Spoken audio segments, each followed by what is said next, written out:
C'était une nuit d'hiver et un vent froid soufflait. Les locomotives avaient du mal à trouver le sommeil. Ce qu'il nous faudrait, suggéra Toby, c'est une histoire. Oh oui, s'exclama Pierre, une histoire mystérieuse. Mais, ajouta Duck, une histoire qui se termine bien. Le mécanicien m'a raconté une histoire, dit Thomas. Et tous l'écoutèrent. Il était une fois, commença Thomas, 3 petites locomotives qui vivaient dans leur petit dépôt, le long de leur petite voie ferrée. Elles s'appelaient Duc, Étienne et Faucon.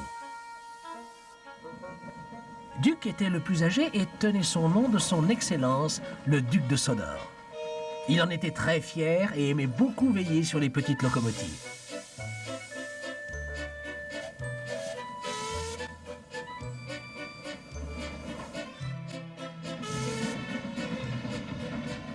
Lorsque l'une d'entre elles faisait une bêtise, Duc disait « Cela ne plairait guère à son excellence ».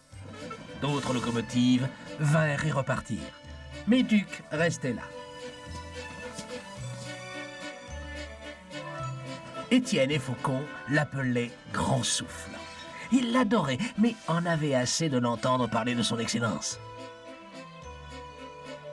Parfois, ils le taquinaient. Des locomotives viennent, des locomotives s'en vont. Grand Souffle poursuit son chemin sans y faire attention. Vous êtes des garnements impertinents, disait alors Duc. Quelle sorte de locomotive allez-vous donc devenir?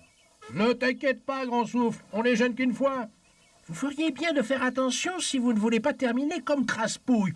Oh, Grand Souffle, que lui est-il arrivé? Craspouille, expliqua Grand Souffle, aimait faire l'intéressant. Il roulait vite et déraillait souvent. Je lui ai dit de prendre garde, mais il ne m'a pas écouté. Allons, voyons, marmonna-t-il, qui se préoccupe de quelques accidents? Nous, lui ai-je rétorqué, mais Craspouille m'a ri au nez. Jusqu'à ce qu'un jour, le chef de gare dise qu'il allait enfin faire de lui quelque chose d'utile.